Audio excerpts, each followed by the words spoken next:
छत्तीस गुण समज्ञे पंच विहाचार करण संदर्शे शिष्यानुग्रह कुशले धम्माई रे सदा वंदे गुरु भक्ति संयमेरया तरन्ति संसार सायरं घोरं चिन्नन्ति अट्टकम्मं जम्मं मरणं न पावयन्ति ये नित्यं व्रतमन्त्रहोम निरता ध्यानाग्निहोत्राकुला षट्कर्माभिरतास्तपोधन्दना साधुक्रिया साधवा शीलप्रावरणा गुणप्रहरणाश्चन्दार्कते योधिका मोक्षद्वारकपाटपाटनवटा प्रीणन्तु मां साधवा गुरुवा पान्तु नो नित्यं ज्ञानदर्शननायका चारित्राणो गम्भीरा मोक्षमार्गोपदेशका इच्छाइवन्ते आरभत्तिका उत्सुगौ तस्सालोचयं सम्मनान सम्मदन जन सम्मचरिताड़ं पंचविहाचारणवादियाड़ं आयारादिसुदनानोपदेशनवज्जायाड़ं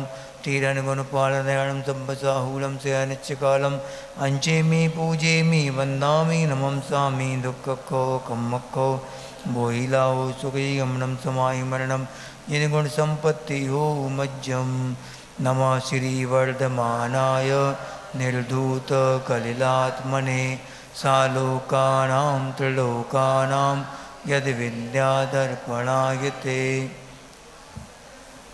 आगे 16 हुए, 7 से पढ़ो। सनाथा पेत कैतवा प्रतिपत्तिर्यथा योग्यं वात्सल्यमभिलभ्यते अज्ञान्तिमिरव्याप्ति मपाकृत्य यथायतम्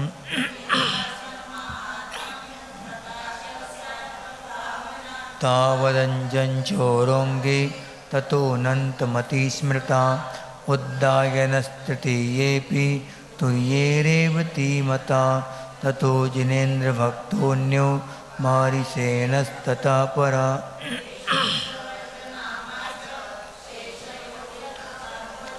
नाङ्गहीनमलं छेत्तुं दर्शनं जन्म सन्ततिं न हि मन्त्रोऽक्षरन्योन्यो निहन्ति विषवेदनाम् आपगासागरस्नान मुच्यहासिकतास्मनां गिरिपातोऽग्निपातश्च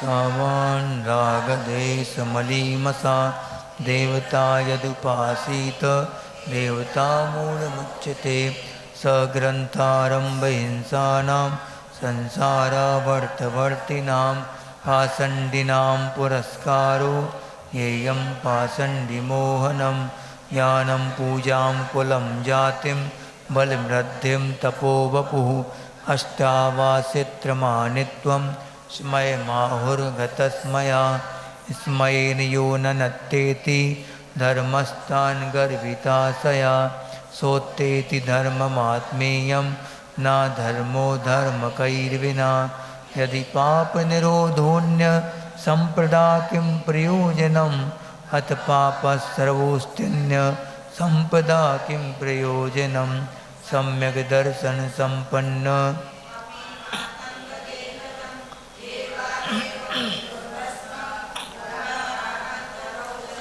स्वापि देवोऽपि देवा स्वा जायते धर्म किल विसात् कापि नाम भवेदन्या सम्पद्धर्माक्षरीरिणां मया सा स्नेहलोभाच्च उदेवागमलिङ्गिनां प्रणामं विनयं चैव न कुर्युः शुद्धदिष्टया ज्ञानचारित्रात् साधिमानमुपास्नुते दर्शनं कर्णधारं तन् मोक्षमार्गे प्रचक्षते विद्यावृत्तस्य सम्भूति स्थितिवृद्धिफलोदया न सन्तसति सम्यक्त्वे बीजाभाव गृहस्थो मोक्षमार्गस्थो निर्मोहो नैव मोहवान् अनगारो गृहीसेयान् निर्मोहो मोहिनो मुने त्रैकाले च जगत्यपि श्रेयो श्रेयश्च मिथ्यात्व समं नान्यतनुभृताम् सम्यक् दर्शन शुद्धा नारक्त्रयन् नपुंसकस्त्रित्वानि दुष्कुल विकृताल्पायुर् दरिद्रताम च व्रजंती ना प्रवतिका। बस बोलो शासन नायक श्री महावीर भगवान की, आचार्य गुरुदेव श्री समंत भद्रदेव की, आचार्य गुरुवर श्री विद्यासागर जी महामुनिराज की, नवाचार्य श्री समय सागर जी महामुनिराज की, मुनिवर श्री 108 अजित सागर जी महाराज की। अपन सभी रिवीजन कर रहे अभी, तो कल पेपर है, क्योंकि 3:30 से पेपर रहेगा कल है। एक दिन भी क्लास में है वो भी आ सकते, कोई चिंता की बात नहीं। बस पढ़ लेना, पुस्तक सबके पास है, एक रात पढ़ के भी टॉप कर सकते। छोटा सा तो 32 तो गाता ही है बस, हैं 37 नहीं इतने यहाँ तक रहेगा। कहाँ तक? जहाँ तक अपन ने पढ़ा है 37 तक रहेगा। 37 हाँ नहीं ये 35 तक रहेगा। ठीक 35 तक सरल है बिल्कुल। 35 में क्या है, कर लेंगे पूरा, अपन रिवीजन कर लेंगे, चिंता नहीं करो। हैं लिखने नहीं, गाथा लिखने नहीं आएंगी, ऐसे ही एक आध शब्द आ गया तो लिख देना। विद्वान तो हो, बहुत विद्वान है। ऑनलाइन वाले पेपर दे सकती। हाँ अब जे वाली गाथा निसंकेत अंग पढ़ना, निकांक्षित अंग पढ़ना है आज। ठीक है, तो कर्म परवशेन में बताया कि सम्यक दृष्टि दीप जो रहेगा, निकांक्षित अंग का धारी जो रहेगा। निकांक्षित का मतलब क्या है? आकांक्षा यानी होता है इच्छा, संसारिक विषयों की, इंद्रियों के विषयों की इच्छा करना, ये क्या कहलाएगा? आकांक्षा। जे कर दो, जे बंद करना है, है? हमें आ रही ना?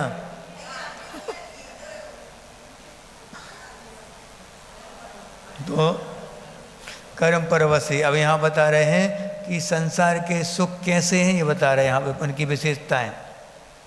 कर्म परवशी यानी कि साता कर्म का जब उदय रहता है, साता कर्म का उदय जब आता है तब उनको नंबर बता दो, पेज नंबर 11।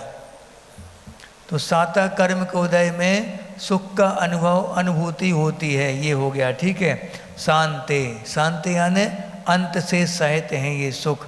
संसार के जो सुख हैं वो कैसे हैं? उनका कभी ना कभी अंत आता है।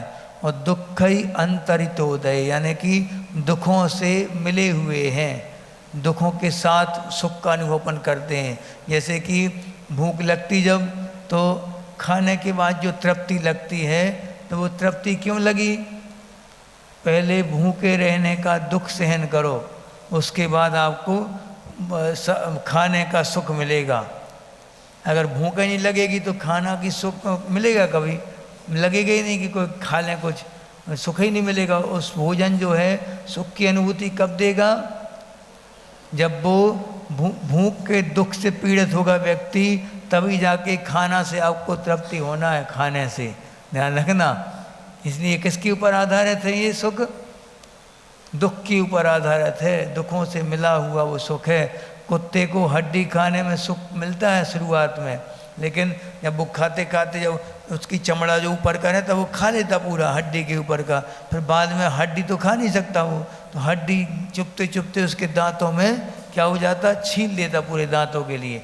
और उसको उसी का खून उसको क्या लगने लगता? अच्छा, वो सोचता है कि हड्डी में से खून निकल रहा है, जबकि खून कहाँ से निकल रहा? उसके मसूड़ों से खुद के। जब वो उसको थोड़ी देर बाद जब वो चूसना बंद करता है, फिर क्या कुछ भी खाने के लायक नहीं बचता, फिर वो कुछ दिन तक मुँह का मरता रहता है। कुछ भी खाता तो खा नहीं सकता फिर, क्योंकि पूरे मसूड़े जो थे वो क्या हो गए? छिल गए पूरे मसूड़े। इसलिए ये जो सुख है संसार के, वो दुख के ऊपर आधारित हैं। जितना अपन इन सब चीज़ों में सुख मानेंगे, उतना जब बंद होने के बाद फिर दुख लगेगा, फिर आपको बोलता सहन नहीं होगा। फिर वो अभी सहन शक्ति बढ़ाओगे, 1 घंटा की बात तो है बस, तो वो 1 घंटा की सहन शक्ति तुम्हारे जीवन भर काम आएगी, स्टेमिना बढ़ती जाएगी। अभी से ऊपर देखने लगे ऊपर वाले को तो क्या होगा? हाँ, इसलिए सहन शक्ति बढ़ाना चाहिए अपनी। महाराज जी लोगों के अगर भक्त हैं सच्चे, तो फिर ये तो इतना सहन करना तो सीखना चाहिए अपन को, नहीं सीखना चाहिए फिर। अब महाराज जी कल से सीखेंगे, आज तो गर्मी है, बहुत है गर्मी है। अब सोचो वहाँ आरिकाएँ कैसे कर रही होंगी, वहाँ पे बड़ौदिया में पंखा का त्याग है, उस सभा में नहीं जाती जहाँ पंखा चल रहा होगा। क्यों? वो इंसान नहीं है, वहाँ बैठने वाले इंसान नहीं होंगे, बताओ फिर क्यों अपनी सहन शक्ति क्यों नहीं बढ़ पा रही फिर? और तुम्हारी लोगों जैसे वो भी क्या कहते, कौन सा प्रांत कहलाता है, बागड़, वो भी बागड़ी हैं तुम्हारे जैसे, वो भी खाते पीते हैं लूसा वूसा सब कुछ, उनको गर्मी लगती होगी, लगती है, लेकिन सहन शक्ति है, संकल्प शक्ति है उनकी, आरिकाओं की और श्रावकों की संकल्प शक्ति जीतती हमेशा।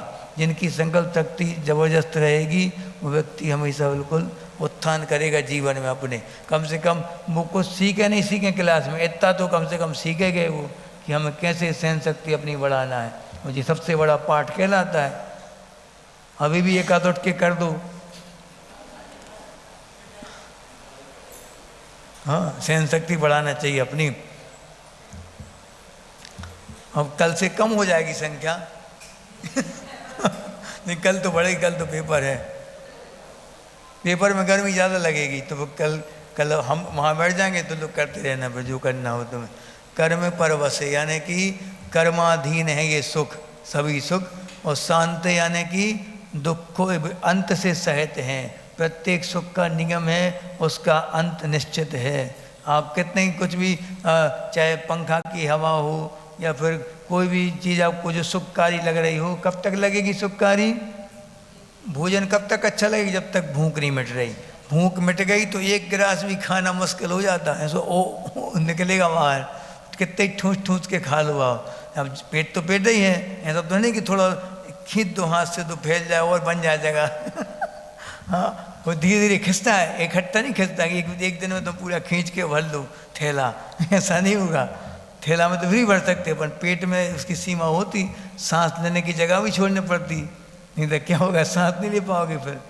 इसलिए वो अंत सहित हैं सबके सब सुख, और दुख निरंतरित हो यानी कि दुखों से मिले हुए हैं, मिश्रित हैं।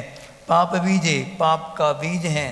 पाप के बीज कैसे हैं कि जितना जितना अपन सुख में तल्लीन रहेंगे उतने उतने इंद्रियों के विषय में अगर लीन रहेंगे तो आपको नियम है कि पाप तो बन ही रहा है नियम से। आप पक्का मान के, चाहे आप धर्म सभा में बैठे हो चाहे आप घर में बैठे हो, पंखा से पाप तो बनेगा ही बनेगा।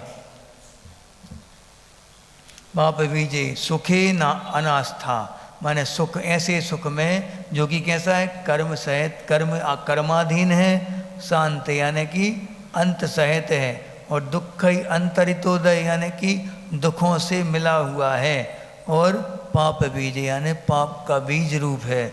ऐसे सुख में अनास्था, आस्था नहीं रखता कौन? निकांचित अंग का धारी या सम्यक दृष्टि कह लो, वो कभी भी ऐसे सुखों में आस्था नहीं रखता।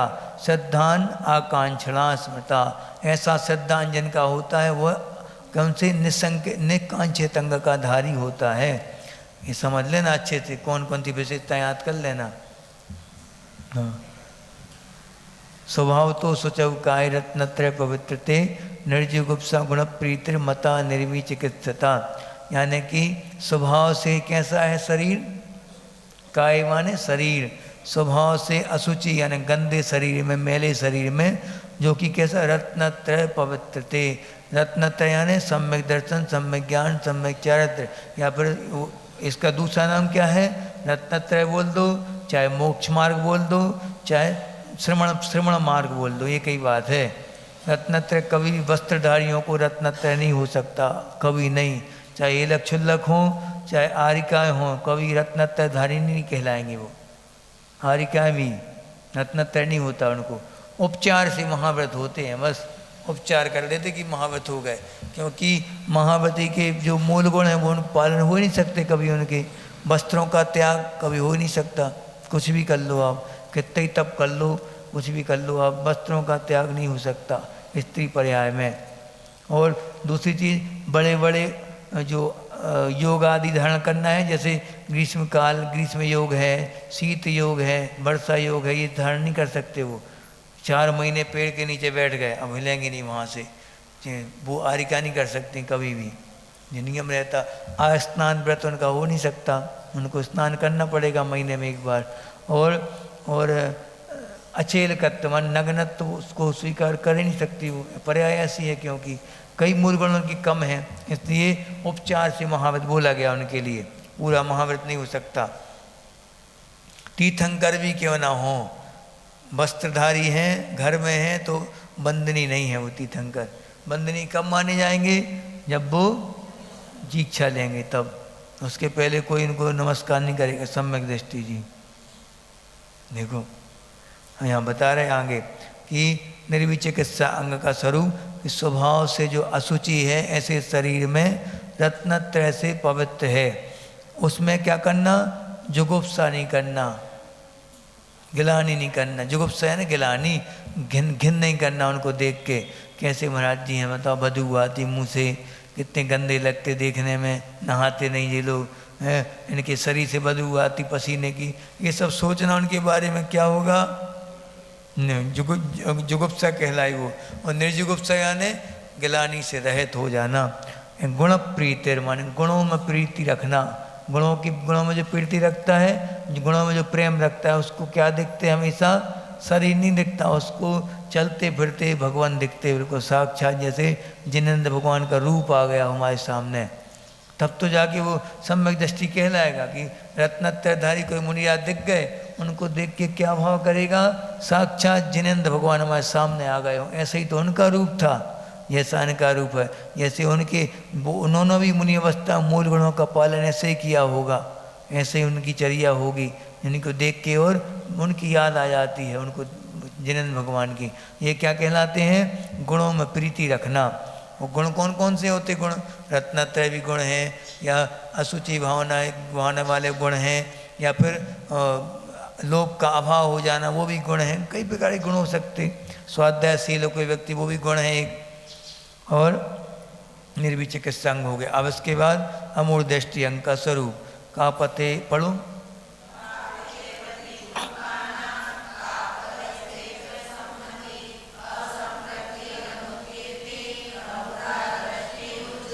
हाँ का पथे यानी मिथ्या मार्ग में, पथ यानी मार्ग, मिथ्या मार्ग में और पथी यानी उस पर चलने वाली मार्गी में, या जो चल रहा है उसके ऊपर। ये कैसे हैं, दुखा नाम दुखों को देने वाले हैं। और कापथस्ते, और कापथ में जो स्थित हैं, जो लगे हुए हैं कापथ में, उनकी क्या नहीं करना, असम्मति यानी कि मानसिक रूप से सहमति भी नहीं देना उनको। कितने अच्छा धर्म है वो, वहाँ पे कितना अच्छा चीज़ें होती हैं, कितने बढ़िया उन लोगों का प्रचार होता है, उनके गुरु कितने अच्छे होते, सब कुछ बता देते हैं वो प्रचार देख के। ये सब क्या है, मानसिक रूप से भी वहाँ झुकाव नहीं होना चाहिए कभी भी। और असंप्रक्ति माने क्या कहलाता, असंप्रक्ति यानी शारीरिक संपर्क भी नहीं रखना उन लोगों से, शारीरिक संपर्क में भी नहीं रहना उनके। कि उन्होंने कहा कि हमारी किताब छपवा दो, हाँ बिल्कुल हम तैयार हैं, हम दे देंगे पैसे उसके लिए। मानसिक भी नहीं, शारीरिक भी नहीं। और अनुत्कीर्ति यानी कि वाचनिक भी नहीं। हाँ मानसिक में तो थोड़ा झुकाव मन से था, फिर भी सुरक्षित था, वो चांस थे बचने के। अब कीर्तन शुरू कर दिया, बिल्कुल उनके आयोजनों में जाने लगे, कथाओं में जाने लगे। क्या है ये, अनुत्कीर्ति, ठीक है, उनकी कीर्तन करना, उनका कीर्तन करने लग जाना। इन सब में जो क्या है, इन सब में अमूढ़ दृष्टि जो अंग का धारी होगा वो व्यक्ति इन सब में फंसेगा नहीं कभी भी। ना मिथ्या मार्ग में चलने वालों की अनुमोदना भी नहीं करेगा मन से, और वचन से उनकी स्तुति भी नहीं करेगा, और काय से उनकी सहयोग भी नहीं करेगा किसी प्रकार से। प्रसाद खा लो, हाँ तो उनकी बात अलग की, मान लो वहाँ से निकले, उन्होंने किसी ने दिया, उनकी आस्था रहती है तो अपन ने जेब में रख लिया, या फिर किसी पैकेट में रख के, और फिर बाद में शांति से उनको किसी और को दे दिया, फिर अलग कर दिया। लेकिन उनके सामने नहीं करो, आस्था को ठेस पहुँचेगी, इसलिए उनका दिल भी ना दुखे और अपन लोग भी बच जाएं। ऐसे काम करना शांति से।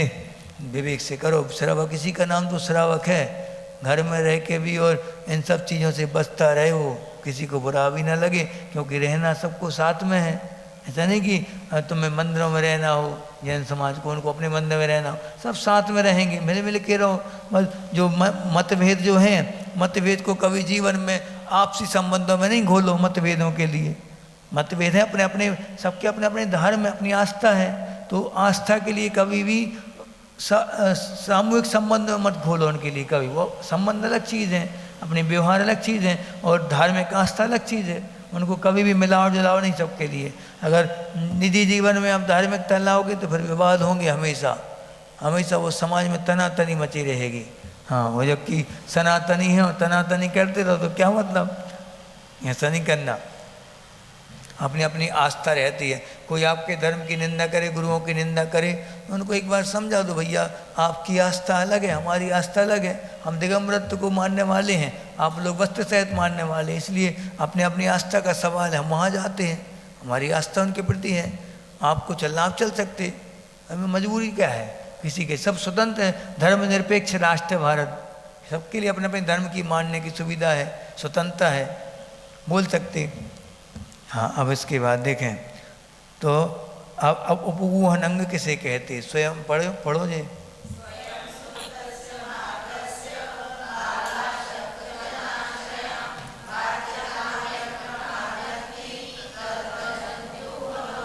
हाँ, स्वयं शुद्धस्य मार्गस्य, स्वयं शुद्ध माने अपने आप में जो अनादिकाल से जो शुद्धता चली आ रही मार्ग में। मार्ग किसे कहते हैं, मोक्ष मार्ग या फिर रत्नत्रय रूप मार्ग, ये मार्ग कहलाता। उसमें या फिर श्रावकों का मार्ग भी कैसा, मार्ग कई दो प्रकार के होते, श्रवण मार्ग और गृहस्थ मार्ग, दोनों मार्ग हो सकते। तो जो अपने आप में स्वयं शुद्ध है उस मार्ग को बाल यानी अज्ञानी, जो उसका कोई जानकारी नहीं रखते, अज्ञानी बिल्कुल, जो असक्त यानी कि बढ़ तो रहे मार्ग में लेकिन कमजोरी अपनी वो उजागर हो गई, असक्त है, नहीं चल पा रहा पूरी तरह से मार्ग में, तो क्या हो गया, बाल और असक्त जनाश्रय माने जनों के द्वारा, बाल जनों यानी अज्ञानी जन और असक्त यानी कमजोर लोगों के द्वारा, वाच्यताम यानी कि वाच्यतम क्या, निंदा हुई है जो, उस निंदा को इनके द्वारा जो भी गलत काम हो गया है, मार्ग से विपरीत कोई कार्य हो गया उनके द्वारा, तो प्रमार्जंती यानी उनको प्रमार्जित करते हुए, उनके दोषों को दूर करते हुए, और तद्वदंती उपगूहनम, उसको छुपा लेना। क्या बताया था, इसका उपगूहन भी आता है, उपवृंगण भी आता है, दो शब्द आते हैं इसके लिए। उपगूहन का मतलब क्या होता, दूसरों के दोषों को छुपा लेना, उपगूहन। और उपवृंगण यानी क्या होता, अपने गुणों को छुपा लेना, दूसरों के गुणों को प्रकट करना, अपने गुणों को छुपा लेना, तब जाके उपगूहन अंग सार्थक होगा। दोनों चीज़ें लगाना, अपने, ये बहुत इंपॉर्टेंट क्वेश्चन है हाँ, अपने दोषों को प्रकट करना, अपने गुणों को, हाँ, अपने गुणों को छुपाना और दूसरों के दोषों को भी छुपाना, ये कहलाएगा उपगूहन।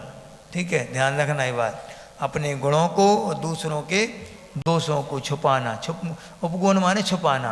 अब क्या छुपाना, अपने गुणों को दूसरों के दोषों, नहीं तो उल्टो हो जाए। अपने गुणों को तो अपन बताते फिरते, एक गुण है नहीं, यहाँ एक गुण है और 40 बताते हैं अपने गुण अपन बढ़ा चढ़ा के, और दूसरों के गुण हैं भी, वो ठीक है, वो तो सब, वो तो, लेकिन उनके दोष तो देखो, अरे गुण भी तो देखो, दोष देखने का टाइम ही नहीं मिलना चाहिए, सम्यक दृष्टि को तो नहीं मिलेगा, वो देखेगा ही नहीं, वो तो गुण देखेगा, बस गुणों के कीर्तन में लगा रहेगा।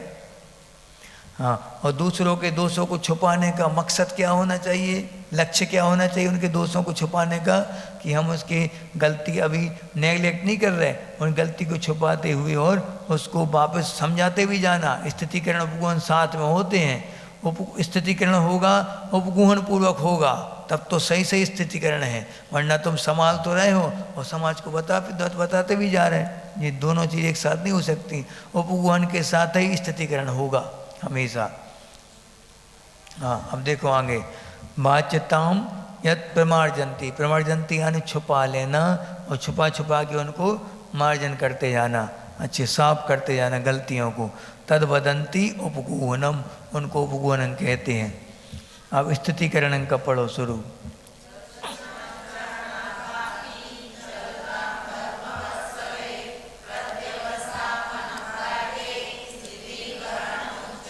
हाँ, दर्शनाद चरणाद वा अपि, यानी कि दर्शन से भी, दर्शन यानी क्या बताई थी, दर्शन यानी सम्यक दर्शन, ठीक है, सम्यक दर्शन से भी, और आचरणाद यानी आचरण चारित्र से भी, और श्रावक का दोनों लेना इसमें, श्रावक के आचरण भी और मुनि के आचरण, दोनों आचरण ले लेना, ठीक है।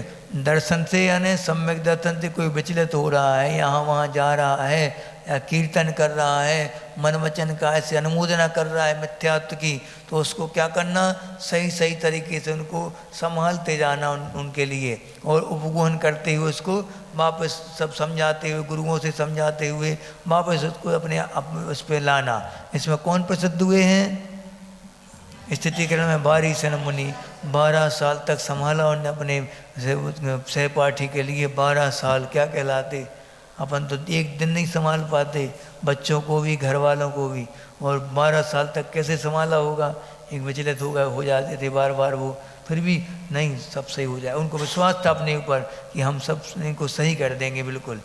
अब सोचो उनको अपने ऊपर विश्वास भी होगा, और जो मुनिराज थे पुष्पडाल उनके ऊपर विश्वास भी होगा, तब जाके तो ये होता है। ऐसा थोड़ी कि अपने ऊपर अकेला विश्वास, सामने वाला बिल्कुल विश्वास ही नहीं उसका, ऐसा नहीं होगा। दोनों के प्रति विश्वास रखना होगा, तब जाके स्थितिकरण अंग पूरा हो पाएगा।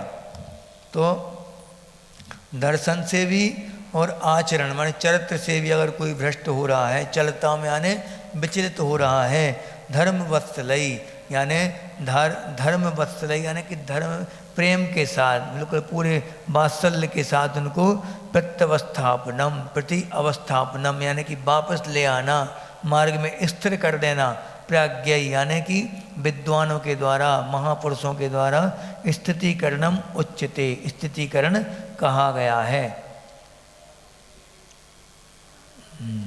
धर्म स्नेही बंधुओं के द्वारा दर्शन से और आचरण से अगर कोई विचलित होता है तो उसके लिए क्या करना, प्रत्यवस्थापना माने कि वापस अपने आवश्यकों में लगा देना, स्थितिकरण कहलाएगा। किन किन कारणों से विचलित हो सकते हैं मार्ग से, मतलब तीव्र कसाय आ गई मान लो मुनिराज को, और नहीं संभाल पाए अपने परिणाम, और बिल्कुल प्रकट हो गया क्रोध, आंखों से दिखने लगा, लाल आंखें हो गई। चौके में भी कई बार हो जाता है ऐसा। अब विपरीतता, स्वास्थ्य ठीक नहीं है और किसी ने विपरीत चीज़ चला दी, और या फिर नहीं सुन रहा कोई, तो फिर महाराज जी को क्रोध भी आ सकता है। ऐसा नहीं कि भगवान बन गए हो कोई, ऐसा तो होगा नहीं कि भगवान बन गए हो तो कोई गलती होती नहीं कभी। गलती तो स्वाभाविक है होती, लेकिन किसी का बहुत तीव्रोदय आ जाता तो एकदम बड़ी गलती हो गई। अब क्या करें, हम अंदर पश्चाताप कर रहे हैं और एहसास है इस बात का कि हमने गलती कर दी। ऐसे व्यक्ति को संभालना चाहिए, संभालने के योग्य है वो, कोई एहसास ही नहीं हो रहा उसके लिए तो बात अलग है। कई बार अपन ने प्रयास किया फिर भी नहीं संभाल रहा, तो फिर अब उनके आचार संभालेंगे उनके लिए, ऐसा होता। यही पूरी विधि है इसकी। नहीं तो एक आध बार अपन ने समझाया, जो तो बेकार समझते सुनते ही नहीं हमारी बात, वैसा कर दो नहीं। उसका आचरण भी देखो वर्तमान में कितना संभलने की कोशिश कर रहा है कि नहीं, वापस आने की कोशिश वो कितनी कर रहा है वो भी देखना पड़ता। जैसे पुष्पदाल मुनि थे, एकदम से वो थोड़ी थे कि दिन भर चर्चा करते हो उसकी, कभी कभार याद आ जाती थी तो चर्चा कर लेते, या फिर विचलित हो जाते थे कभी तो मानसिक रूप से, तो उनको समझ में आ जाती थी ये बात कि कहाँ खो गए हैं, बस वो संभाल लेते थे। क्योंकि वापस जब संभालते थे तो वो भी मान जाते थे बात के लिए। तब तो 12 साल तक खिंचती रही गाड़ी। हाँ, दोनों तरफ से होता है स्थितिकरण, दोनों तरफ से होना चाहिए। संभालने वाला भी विचलित ना हो और संभालने वाला भी विचलित ना हो, दोनों। देखो सब भूल गए कि नहीं, बंद हो गए सब भूल गए, उसके बाद ही आराम से बैठे, याद ही नहीं आ रही। हाँ, अपने ऊपर है। कई बार देखो जब बहुत तेज, मान लो अब ये गर्मी के दिन है, अच्छी मान लो लू चल रही खूब तेज, अपन को गाड़ी पकड़ना स्टेशन पे, वो तो एक अपन वैसे तो यहाँ से वहाँ नहीं जाते धूप में, 1 सेकंड के लिए निकलते, और प्लेटफॉर्म ख़त्म हो गया, आगे तक बहुत बड़े डिब्बे हैं, लास्ट तक AC डिब्बा लास्ट में है, या फिर अपना नंबर जो है 17-18 नंबर वहाँ बिल्कुल लास्ट में है, वहाँ पे कोई प्लेटफॉर्म की व्यवस्था नहीं है चद्दर की, क्या करोगे? लू में नहीं निकलोगे? निकलना ही पड़ेगा, गाड़ी पकड़ना है तो निकलना ही पड़ेगा। हाँ? इसलिए फिर उस समय कुछ ध्यान नहीं रहता कि लू चल रही कि धूप लग रही, कुछ नहीं, डिब्बा दिखता हुआ डिब्बा। ऐसा हो जाए तो मजा है। देखो अभी सब भूल गए, अभी ऐसा सभी नहीं कर रहा कोई। बहुत अच्छा। हाँ, यही तो अपने उपयोग को परिवर्तित करना सीखना है अपन को। बस जब भी कोई पीड़ा हो रही हो, पीड़ा का उपचार कर लिया, उसके बाद ही वहाँ बार बार ध्यान जा रहा नहीं जाएगा। स्वाध्याय में लगा दो मन को, माला कर लो 2-4, ऐसी माला करो कि जब भूल जाओ सब अपने आप ठीक हो जाएगा। हाँ, असाता का उदय कब तक आता है? जब तक अपन लोग दुखी होते रहते, और दुखी नहीं हो रहे तो अपने आप शांत हो जाएगा उसका उदय। साता का उदय आएगा पक्का, और जितना जितना तुम और दुखी होते जाओगे तो साता आएगी, छोटी सी आगे समाप्त हो जाएगी, असाता फिर से आएगी उदय में, क्योंकि तुमने बुलाया है उसको। और तुम जितने निश्चिंत रहोगे, प्रसन्न रहोगे, उतने ही साता का उदय आएगा, असाता अपने आप शांत हो जाएगी। ये अपने आचार्यों ने फंडा बताए हैं। हाँ, सुखी होने के ये तरीके हैं, चाहो तो हो जाओ, नहीं चाहो तो फिर और करो फिर, क्योंकि असाता को बांधने के कारण कौन कौन से लिखे थे? दुख शोक तापा क्रंदन बद परिदेव नान्यात्म परोभय स्थानान्न सदवेदस्य। यानी कि दुख यानी क्या होता?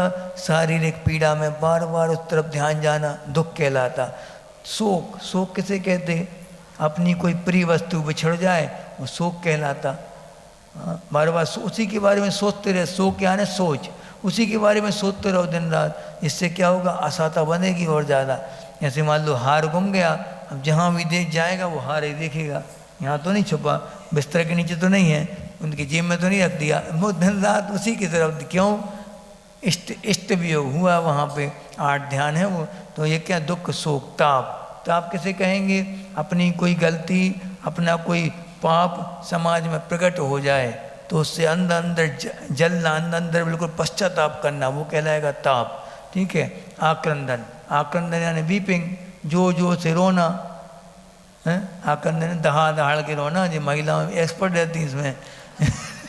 कोई तो जैसे राजस्थान में चलती हैं रुदाली, जानते? नहीं सुना नाम? मारवाड़ी में चलती रुदाली माने रोने में जो एक्सपर्ट होती हैं। जब भी कोई गमी अमी हो जाती ना घर में, वो बैठने वाले आते हैं, उनको स्पेशली बुलाया जाता पैसे दे के। वो जैसे ही ने कहा कि शुरू हो जाओ, रिश्तेदार आने लगे, उन्होंने कहा शुरू हो जाओ, हम तो थक गए रो के, तुम लोग रो लो थोड़ी सा। ऐसा रहता। सफ़ेद कपड़े पहन के आ जाती वो, उनको इशारा कर दो, वो मेहमान आ गए, बस शुरू हो जाती, छाती कूट के रोने लगती रो के। बाद रुदाली नाम ही उनका, रुदाली।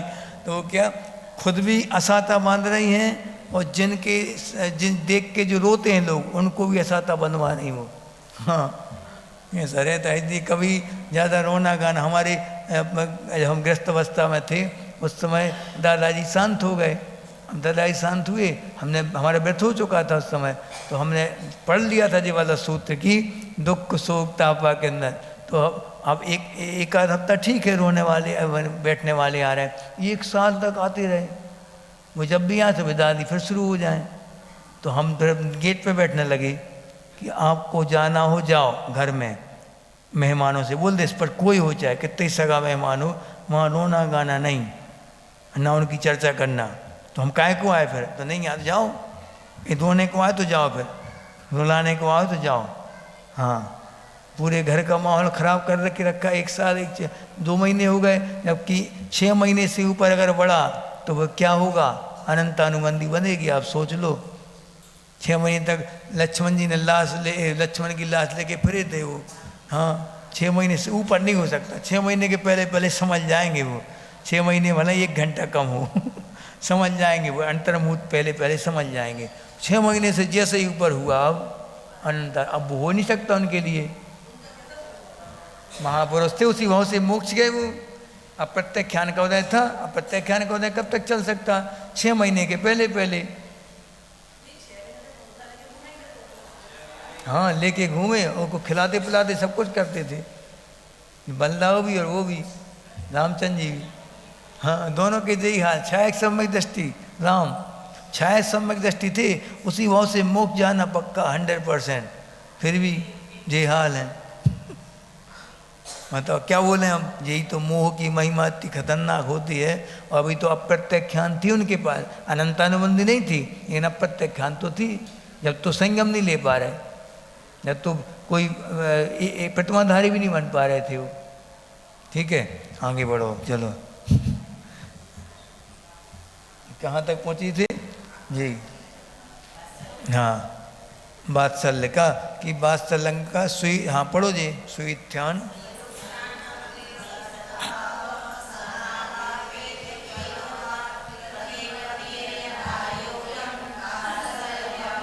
हाँ सो यूथ यानी क्या होता, यूथ यानी अपने ग्रुप, यूथ यानी समूह कहलाता, समूह ग्रुप को बोलती हो। तो सो यूथ यानी अपने समूह के, अपने समूह के प्रति क्या सद्भाव, सद्भाव यानी बहुत अच्छे विचार रखना, और वो भी कैसे सनाथा यानी सरलता से सहित व्यवहार होना चाहिए, साधर्मी के प्रति बहुत सरलता से व्यवहार करना चाहिए। और अपेत केतवा यानी मायाचारी से रहित, दोनों चीज़ें बता दी।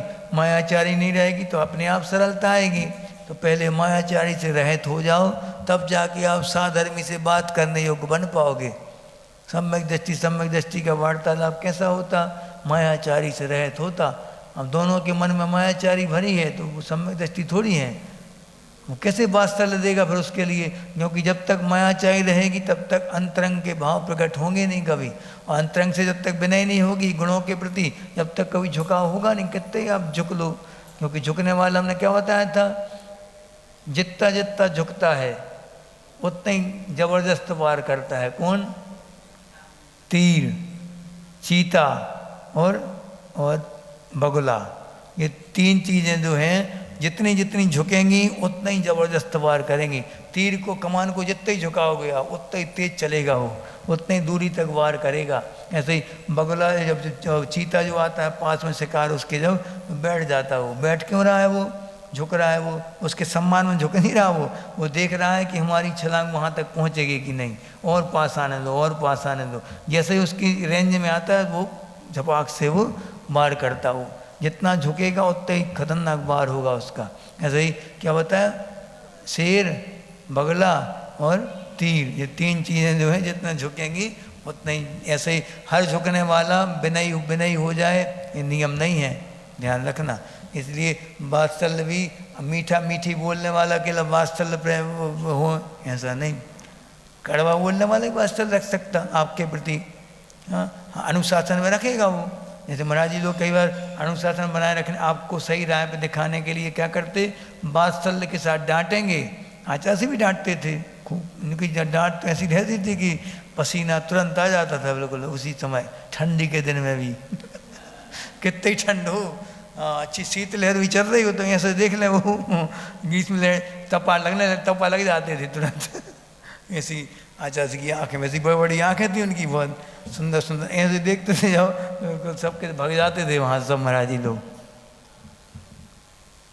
जब उनका मुंह ठीक नहीं रहता था तो बैया बत्ती करने वाले भी बहुत कम लोग जा पाते थे, किसके ऊपर गाज गिर जाए गाज गिर जाए माने कि किसके बारे में सोच लें वो कि अब तुम्हारे दिन पूरे हो गए संग से अब विदा। इसलिए चातुर्मास के लास्ट में तो बहुत कम महाराज जी लोग जाते थे आचार्य श्री के पास, बहुत कम महाराज जी लोग। क्यों, क्योंकि चातुर्मास के बाद कोई विदाई शुरू हो जाती थी, ग्रुप बनने शुरू हो जाते थे, आचार्य श्री की नज़रों में चढ़ने शुरू हो जाते थे, तो उनसे दूर दूर भागने लगते थे महाराज जी लोग अधिकांश उनसे दूर होना कोई नहीं चाहता था। वो ऐसे राजा थे जिनकी छाया में सब रहना चाहते थे।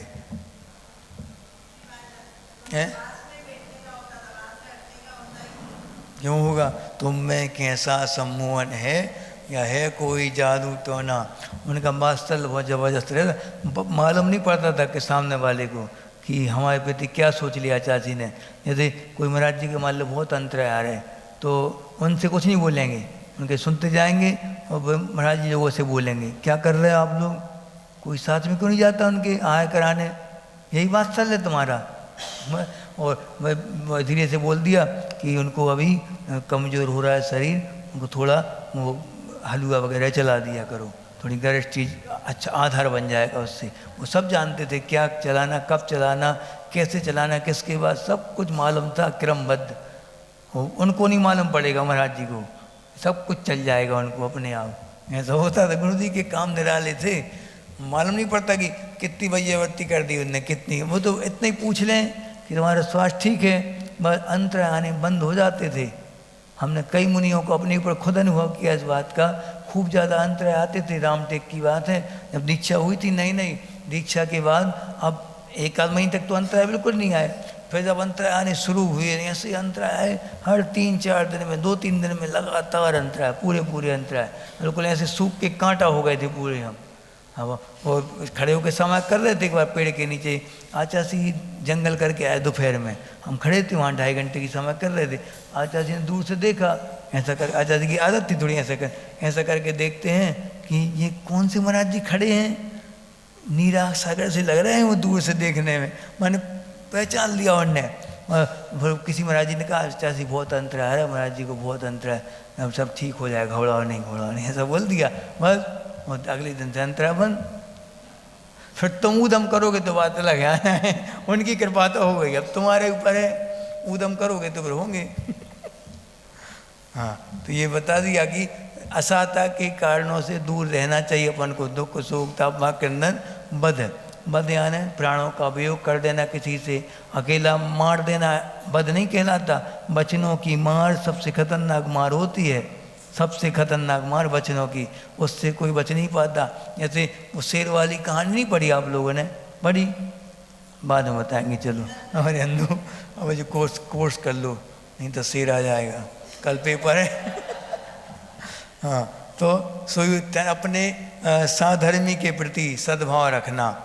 और सनाथा कैसा सद्भाव माने, अच्छे विचार रखना। कैसे सनाथा माने सरलता से सहित हों और अपेत के द्वारा यानी मायाचारी से रहित भाव उनके प्रति हों। और वो ही कहलाएगा क्या, वात्सल्य अंग। वात्सल्य अंग में कौन प्रसिद्ध हुए, विष्णु कुमार मुनि, जो कल अपन ने कहानी सुनी थी जो विष्णु कुमार मुनि राज की, वो प्रसिद्ध हुए कौन से अंग में, वात्सल्य अंग में। और कौन प्रसिद्ध हुआ, त्रियंचों में। त्रियंचों में कौन प्रसिद्ध हुआ वात्सल्य अंग में, गाय, गोवत्स। हाँ, माने गाय बछड़े के प्रति जैसा प्रेम रखती है, कोई स्वार्थ नहीं, वैसा प्रेम होना चाहिए साधर्मी के प्रति। कैसे उसके दुख दूर कर दें, बिल्कुल हमेशा करुणा के साथ सोच के और प्रेम के साथ उसके दुख दूर कर, उसको मालूम भी ना पड़े ऐसा, क्योंकि एहसानदारी नहीं कि हमने करो तो तुम्हारे ऊपर उपकार, 5,000 रुपये के दे दिए थे हमने। एक बार क्या हुआ, एक सेठ जी ने, उनके दोस्त आए, बहुत गरीब थे वो, थोड़ी बहुत पुराने दोस्त थे, लंगोटी यार, पुराने बचपन के दोस्त। अब जैसे उनके यहाँ पहुँचे, सेठ जी बहुत बड़े आदमी थे, तो उनके यहाँ पे उन्होंने कहा कि अरे तुम्हारी ये हालत हो गई है। वो फटे चिट्टे कपड़े पहना था वो, तो सुंदर तो था देखने में, लेकिन फटे चिट्टे एकदम गरीब था बहुत ज़्यादा वो। तो उसको क्या किया सेठ जी ने, दया करके अपनी बिल्कुल बहुत अच्छी एक शर्ट थी उनके पास, मुश्किल से 4-5 महीने हुए थे उसको लिए, ये कई बार पहनी थी, और दोस्त को बहुत प्यार करते थे, उसको दे दी, दोस्त के लिए दे दी। अब जैसे शर्ट दी, शर्ट देने के बाद उसको पहनाई, बहुत सुंदर लगने लगा वो, देखने में और अच्छा लगने लगा। तो सेठ जी के साथ अब जहाँ भी जाएं तो सेठ जी से पूछें लोग, अरे ये कौन है, कितने अच्छे हैं, ये कौन है। तो सेठ जी कहते हैं, अरे ये तो वो हमारे दोस्त हैं, वहाँ रहते हैं बेंगलोर में, वहाँ से आए हैं, वो थोड़ी परिस्थिति ठीक नहीं थी, हमने इनको शर्ट, ये शर्ट जो है ना वो हमारी हमने दी है। सब कुछ बात कर दी, इनका परिचय दे दिया, लास्ट में क्या बोल दिया, और तो सब ठीक है, शर्ट जो है, शर्ट जो पहने हैं ये शर्ट वो हमने दी है। और उनको वो बोलते हैं आपको ठीक लगता क्या, दोस्त ने बोला आप जब देखो जब शर्ट की चर्चा करते हैं तो आप अपनी शर्ट ले लो, हमें नहीं चाहिए तुम्हारी शर्ट। आज नहीं, हम नहीं बोलेंगे, हम नहीं बोलेंगे। तो फिर आगे चले तो वो फिर पूछा किसी ने कि ये कौन है, अरे हमारे दोस्त हैं, बहुत अच्छे हैं, वो बाकी ने मना किया है कि हम जो इन्हें शर्ट हमने दी थी ना उसको बताने के लिए मना किया है ने, बाकी शर्ट हमारी है। माने इतना देने के बाद भी अगर आपको वो भाव लगे है अंदर से कि हमने वेदी बनवाई थी तो ये क्या है, अभी तक नाम क्यों नहीं लगा, बिल्डिंग का ये कमरा हमने बनवाया था, ऊपर पट्टी क्यों नहीं लगाई अभी तक, ये क्या है, समझ जाओ आप। हाँ वो कमेटी वाले अपनी तरफ से लगा दें वो उनकी बात अलग है बात, लेकिन आप बोल बोल के लगवा रहे हो, इसका भाव क्या है। अगर ये भाव है कि हमारी पीढ़ी आगे चल के दान की परंपरा सीखेगी तो ठीक है, लेकिन अगर अहंकार की पुष्टि के लिए लगवा रहे हैं तो फिर आप सोच लो, हाथी बनोगे, खूब बड़ी नाक मिलेगी, रगड़ेगी वो जमीन में रगड़ जाएगी नाक खूब बड़ी नाक है इनकी। चलो अब इसके बाद प्रतिपत्र यथा योग्यम, यानी कि प्रतिपत्र पूजा आदर सत्कार करना उनका, वो बात संलग्न कहलाता है। आगे प्रभावना अंग का स्वरूप बता रहे, अज्ञान पढ़ो।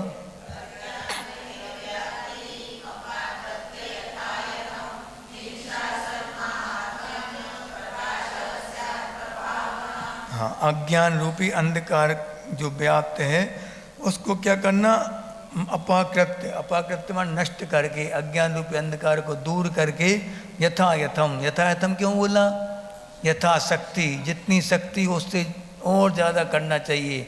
जिन शासन की प्रभावना, जिन शासन का महात्म प्रकाश सामान्य प्रकट करना चाहिए, यही सच्ची प्रभावना कहलाती है।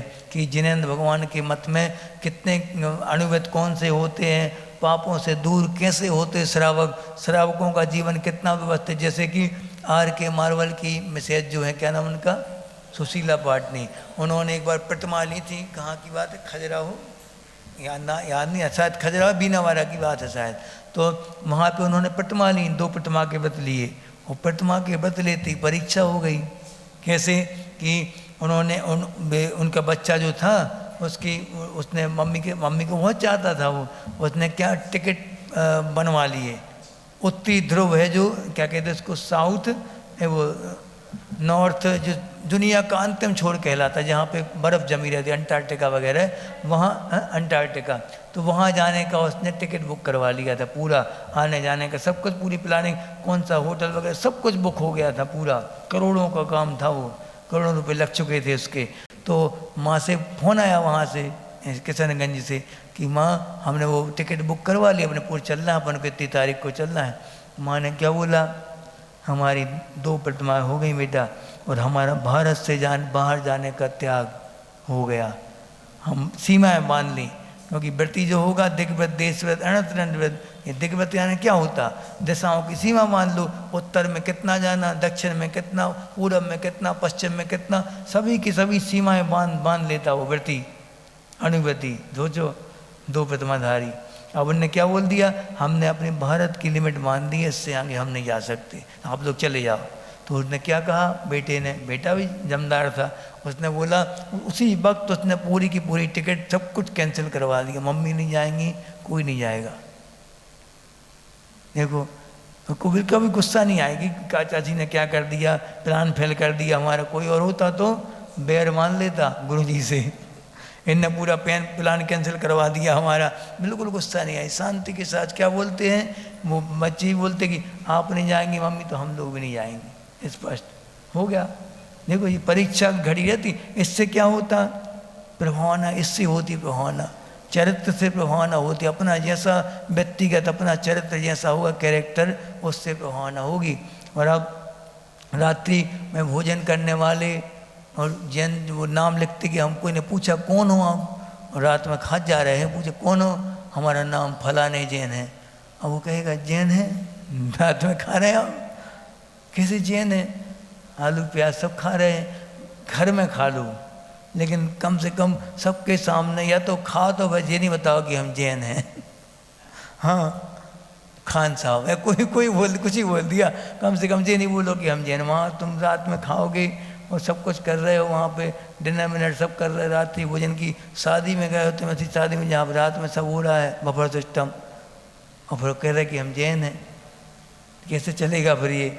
या तो आप नियम ले लो कि हम रात्रि में नहीं खाएंगे, फिर सब जगह जाओ, मुझसे प्रभावना होगी, और जहाँ भी आप जाओगे बोलोगे कि हम, जैसे क्षमा सागर जी एक बार जब कहाँ पहुँचे, कौन सा बता रहे थे वो, पंच तीर्थ यात्रा पर गए थे शंकर जी के पास, तो वहाँ पे जैसे पहुँचे, महावीर जी की घटना शायद, महावीर जी वहाँ पहुँचे तो ऑटो वाले से बोला उन्हें जल्दी करो जल्दी, वहाँ चलना है अपन को, धर्मशाला चलना है।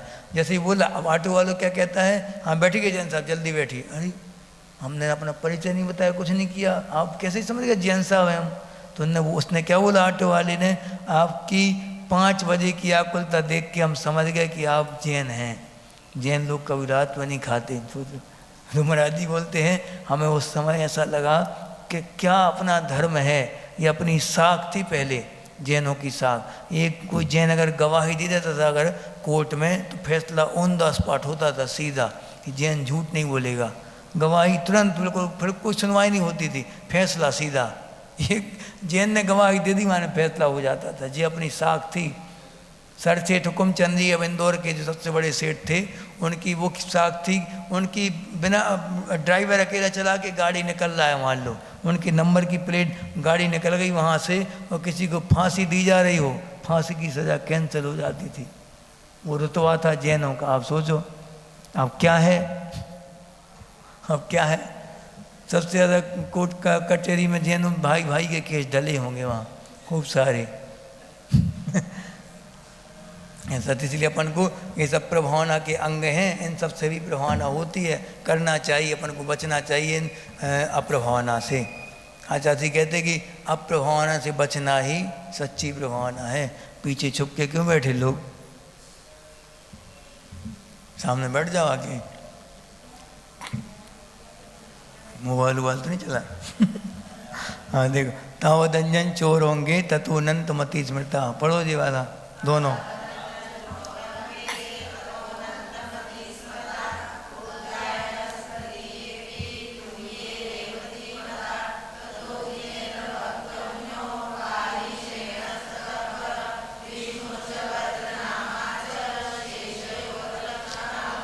हाँ देखो, अंजन चोर पहले अंग में प्रसिद्ध हुआ। कौन सा पहला अंग? निसंकित। और निकंचित में कौन प्रसिद्ध हुआ? निकांचित में अनंतमति। और तीसरा निर्विचिकित्सा अंग, इसमें कौन प्रसिद्ध हुआ? उद्यान राजा। और रेवती चौथे अमूल दृष्टि अंग में रेवती रानी। और पांचवें में उपगुहन अंग में जिनेन्द्र भक्त सेठ। छठवें में स्थितिकरण बारिसेन मुनि। और वात्सल्य में विष्णु कुमार मुनि। और प्रभावना प्रभावती है वज्र नाम वज्र कुमार मुनिराज थे वो फेमस हुए। ठीक है, अब इसके बाद आगे बढ़े अपन। हाँ, अंगहीन अगर अपना ज्ञान है, सम्यक दर्शन, एक भी अंग कम है 8 में से अगर, तो क्या नहीं होगा? जन्मों की संतति, यानी कि संसार का छेद नहीं हो सकता कभी भी ना। हाँ पढ़ो जी वाला।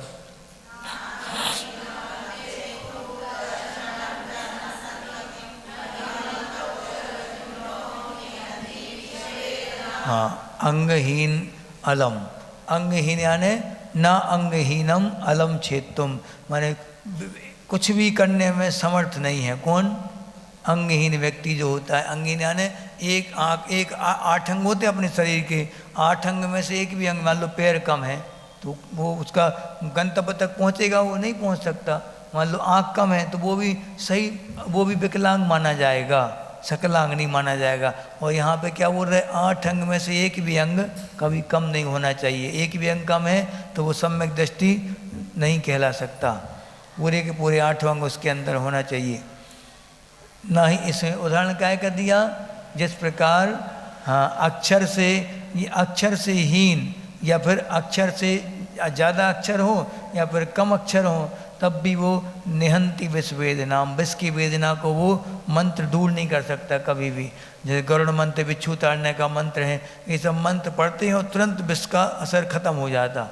ये सब क्या है? अगर शुद्ध तरीके से मंत्र पढ़ा जा रहा है तो, और थोड़ा सा भी उसमें मात्रा का भी डिफरेंस हो गया तो क्या होगा? मंत्र विष की वेदना को दूर करने वाला नहीं होगा। आपका सागर पढ़ो जी वाला।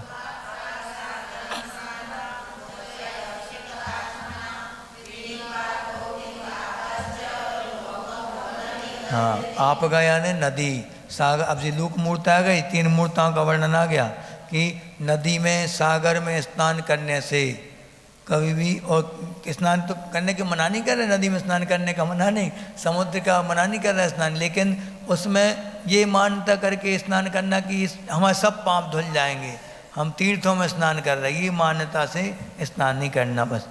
और उच्च माने ढेर लगाना एक के ऊपर एक, सिकतास मनाम, सिकतास माने पत्थरों के ढेर लगाना। हमने क्या बताया था, उज्जैन के पास महाराज जी ने देखा, क्षमा साई ने, एक के ऊपर एक के ऊपर एक के ऊपर पत्थर रखते जा रहा है, जितने पत्थर रखेंगे एक के ऊपर उतने स्वर्ग मिलेंगे। ये सब पत्थर रखने से स्वर्ग मिलने लगे तो सबसे ज़्यादा स्वर्ग किसको मिलेंगे, मिस्त्री को, कारीगरों को मिलेंगे सबसे ज़्यादा स्वर्ग। जिंदगी निकल गई पत्थर रखते रखते उनकी, एक के ऊपर एक हजारों रखते थे पत्थर, 1000 स्वर्ग हैं क्या। ठीक है, इसलिए ये मूर्ता कहलाती, लोक मूर्ता, लोक में जो प्रचलित मान्यताएं हैं वो लोक मूर्ता। और गिरिपात हो, गिरी माने पर्वत से गिरकर धर्म मानना, पर्वत से खुदकुशी करने में, सुसाइड करने में धर्म मानना। ऊपर जाएंगे, पवित्र पर्वत से गिरेंगे तो ऊपर जाएंगे, हाँ ऊपर नहीं जाओगे, नीचे जाओगे नीचे।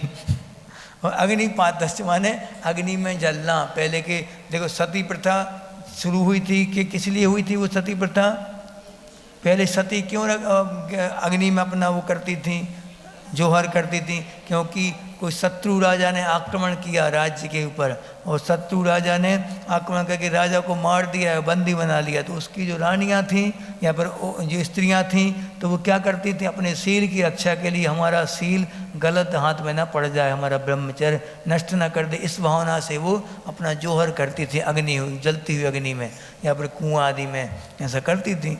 उद्देश्य वो था। तो उनको क्या बना लिया गया, जब देश आज़ाद हो गया, राजाओं का शासन खत्म हो गया, तब भी ये प्रथा चलती रही बहुत समय तक। राजा राम मोहन राय ने बंद किया था इसको, तब भी किया, जो मर गया पति उसका तो उसको नियम से अग्नि में कूद नहीं पड़ेगा, कुछ भी हो जाए। और ये क्या है, यही तो लोक मूर्ता है, जो चलती आ रही तो चलाते जाओ उसको।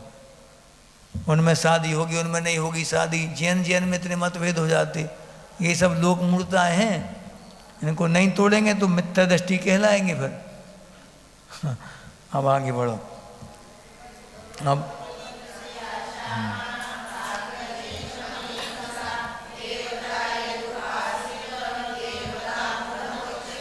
बर माने वरदान, उपलिप्सा यानी कि वरदान प्राप्त करने की इच्छा से, आशावान आशा से युक्त कि वहाँ चले जाओ वरदान मिल जाएगा, वहाँ अच्छी चलने लगेगी अपनी दुकान सब, वहाँ एक नारियल भेंट करे आओ, वहाँ पे वो बांध दो, पेड़ में धागा बांध दो, हाथे लगा दो, वहाँ गृहस्थ जीवन अच्छा चलेगा, हाथे लगा दो, उल्टा सातिया बना दो, ये सब क्या है, देव मूर्ता। इनमें क्या मान्यता करके कि देवता वास करते हैं उस जगह पे, ऐसी जगह पे जाके, और वर की इच्छा से, वरदान प्राप्त करने की इच्छा से और आशा से कि हमारा ये काम हो जाए वो काम हो जाए।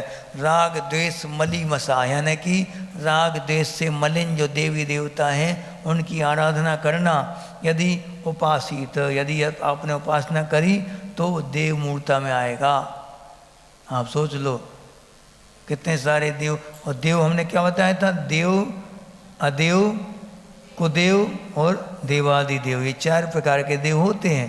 देव किसे कहते, 4 निकाय के देव, कौन कौन से, भवनवासी, वैंतर, ज्योतिष्क और वैमानिक, 4 प्रकार के देव जो होते हैं वो देव कहलाते, वो तो देव हैं ही। अब अदेव, अदेव यानी पत्थरों में, पेड़ों में, गायों में, ये सब कौन कहलाएंगे, अदेव। देव है ही नहीं, वहाँ पे कुछ भी अस्तित्व नहीं है, तब भी उनको मानना। हाँ, कुछ भी चीज़ में कोई एक ऐसा भी एक मत है, ऐसा भी एक धर्म है जिसमें क्या बोलते हैं कि हाँ, जो चीज़ हमारे लिए उपकारी है उसको नमस्कार करना। जो भी चीज़, चश्मा है, चश्मा को नमस्कार कर लिया, ये कैमरा है, कैमरा को नमस्कार कर लिया, टेबल को नमस्कार कर लिया, पैर लग गया, पैर पढ़ ली। ये क्या है, ये सब देव मूर्ता में आएगा। हाँ, भगवान मान के। और ये दृष्टिकोण था उस समय की, जो प्रत्येक जीव में परमात्मा बनने का शक्ति है, और उसमें अगर ठोकर लग गई तो उसके पैर पड़ने नहीं। अभी क्या है ये देखो, अभी तो वो ग्रस्त अवस्था में पड़ा हुआ है, उसके पैर पड़ने लगे तो क्या होगा। इसलिए देव मूर्ता कहलाएंगी सब ये चीज़ें। गुरु मूर्ता पढ़ो।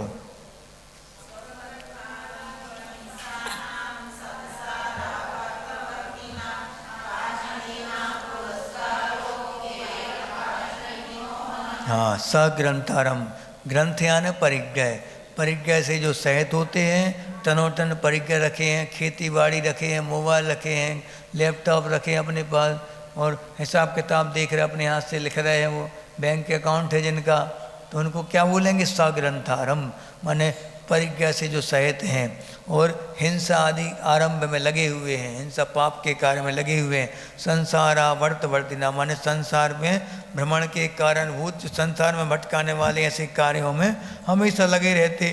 पाषंडी नाम, पाषंडी माने पाषंडी साधु को बोलते हैं, साधु का नाम पाषंडी, पाखंडी, पाखंडी यानी आज के समय पाखंडी यानी उल्टा सीधा मतलब लेने लगे। पाखंडी का नाम होता है, साधु का नाम पाखंडी होता है, ध्यान रखना। तो ऐसे साधुओं का पुरस्कार हो यानी सम्मान करना, उनको बहुमान देना, इससे क्या होगा? ये कौन सी मूर्ता? पाखंडी मूर्ता, जो कि जिन्हें भगवान के वेश के अलावा अन्य वेश को धारण किए हैं। और बिल्कुल हमने क्या बताया था कि जटाएँ टाएँ रखे हैं, तो जटाएँ में क्या होगा? कई बार जटाएँ खोलो तो मछलियाँ निकलती, छोटी छोटी मेंढक निकलती वहाँ पे। कहाँ? हाँ बिल्कुल, पानी गया वहाँ पे, धूल मिट्टी मैल सब है वहाँ, थोड़ी ठंडी हवा लगी बस मेंढक मछलियाँ हो जाती वहाँ कैसे हो जाते। तो यहाँ ऐसे साधु जो हिंसा, साक्षात पंचेंद्र की हिंसा हो रही वहाँ पे, और साधु बोल रहे, तो साधु कहलाएंगे क्या? वो साधु तो वो होता जो पंचेंद्रियों, एक इंद्री तक का हिंसा का त्याग जिनका रहता है। दो इंद्री की हिंसा श्रावक नहीं करता, साधु तो बहुत बड़ी बात होती, साधु तो करेगा ही नहीं। एक इंद्री की आपको छूट है, छूट माने कि खूब करते जाओ, ऐसा नहीं, छूट जितना आवश्यक अपना जीवन चलाने के लिए पृथ्वी आदि भी खोदनी पड़ेगी, अग्नि जलानी पड़ेगी, हवा करनी पड़ेगी, तो आवश्यक है वो, इसलिए वो करना अनिवार्य है उसकी। तो ठीक है, बाकी दो इंद्री का त्याग है आपका, हिंसा का, श्रावक का, और मुनियों का तो एक इंद्री का भी त्याग है। ये हो गए। अब अपनी इतनी अपने पहले कर चुके थे, 25 से 35 तक पहले कर ली थी।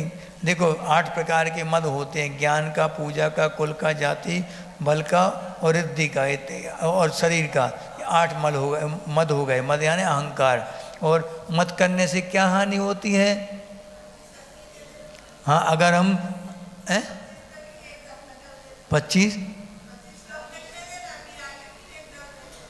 एग्जाम, नहीं ऐसा नहीं, हम पहले करवा चुके रिवीजन, देख लें, रिकॉर्डिंग देख लेना हाँ, हम थोड़ी बोलेंगे बार बार। अब इसमें यानी कि मत से हानि ये है कि मद जो वाले साधर्मी जन का अपन ने अगर तिरस्कार किया अहंकार में आके, तो अपन ने किसका तिरस्कार किया? अपने धर्म का तिरस्कार किया, स्वयं का। ठीक है। और मद जीतने के उपाय क्या बता दिए कि अगर पापों का निरोध हो गया, यानी आपकी दीक्षा हो गई, रत्नत्रय प्राप्त हो गया, तो फिर अन्य संपदा क्या कोई काम की नहीं। और अगर पापों का आना हो रहा है तब भी संपदा कोई काम की नहीं, क्योंकि वो संपदा आपको पापों के फल से बचा नहीं पाएगी, फल मिल के रहेगा। आगे देखो, चलिए जो 2 मिनट कर ले सब कुछ। हाँ, सम्यक दर्शन से संपन्न अगर चांडाल भी है, कौन?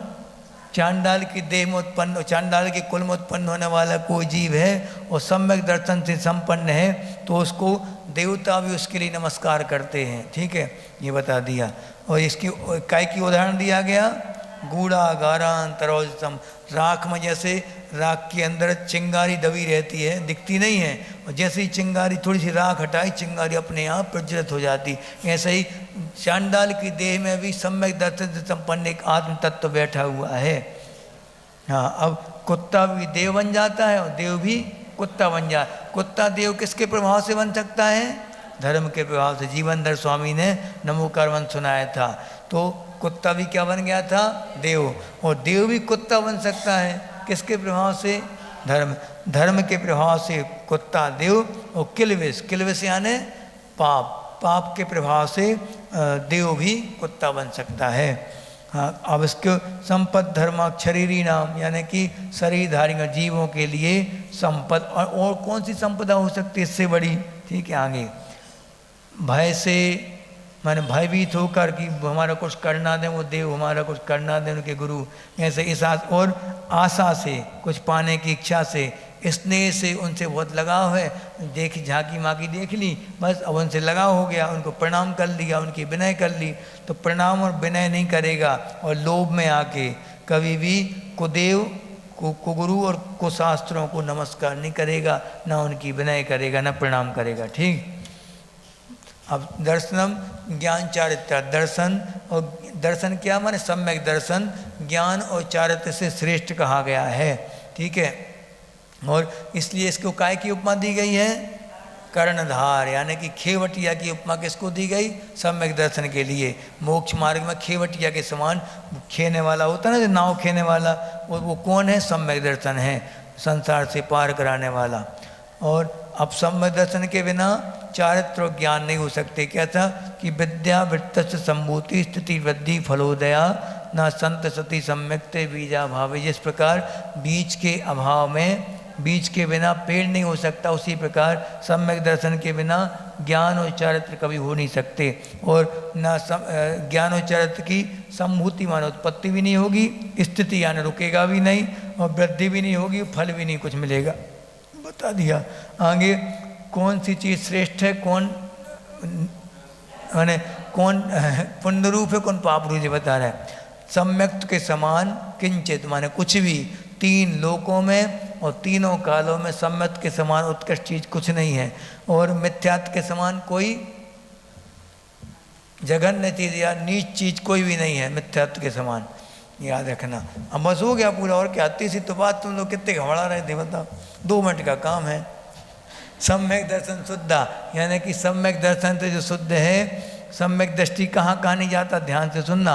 सम्यक दृष्टि जीव मर के कहाँ नहीं जाएगा, नारक, माने नारकी नहीं बनेगा कभी। और त्रियंच गति में नहीं जाएगा। त्रियंच गति कौन कहलाती है, एक कंदी से लेके और संगी पंचंदी तक कोई भी त्रियंच नहीं बनेगा वो। और नपुंसक पर्याय में नहीं जाएगा, और स्त्री नहीं बनेगा कभी भी, सोच लो, स्त्री नहीं बनेगा। दुष्कुल यानी कि नीच कुल में उत्पन्न नहीं हो सकता, कभी उच्च कुल में राजा महाराजाओं के यहाँ जन्म लेगा वो। विकृत, इसलिए अब है हाँ, विकृत यानी विकलांग नहीं होगा वो, पूरे के पूरे अंग उसके सुरक्षित रहेंगे, वाणी भी बहुत अच्छी रहेगी, हाँ, बोरा मोरा नहीं होगा वो। हाँ, अल्पायु माने उसकी कम आयु नहीं होगी, आयु लंबी चौड़ी होगी। और दरिद्री नहीं होगा, भिकमंगा एकमंगा जी नहीं होगा कभी, क्यों सम्यक दृष्टि है वो, छोटा मोटा व्यक्ति थोड़ी है। और अप्रवृत्तिका यानी कि अगर वो सम्यक दर्शन होने के बाद आवृत्ति भी है, कोई व्रत नहीं लिया जीवन में, कोई भी व्रत नहीं, मात्र सम्यक दर्शन के कारण इतनी जगह उत्पन्न नहीं होगा वो, सोचो, मात्र सम्यक दर्शन की महिमा है ये। नरक नहीं जाएगा, त्रियंच नहीं बनेगा, नपुंसक नहीं बनेगा, स्त्री नहीं बनेगा, दुष्कुल में नहीं जाएगा, विकृत माने विकलांग नहीं होगा, अल्पायु नहीं होगा, बस दरिद्र नहीं होगा। ये 8 चीज़ें नहीं होंगी, याद कर लेना अच्छे से, बहुत अच्छा आपका जीवन मंगलमय हो। भगवान महावीर स्वामी की बोधि समाधि परिणाम शुद्धि स्वात्मोपलब्धि शिव शोक सिद्धि चिंतामणिम चिंतित वस्तुदाने त्वाम मंद मानत। कल 3.5 करेक्ट हैं, और जो तत्व वालों के लिए 4 पे कर देंगे, ये पेपर सबको दे।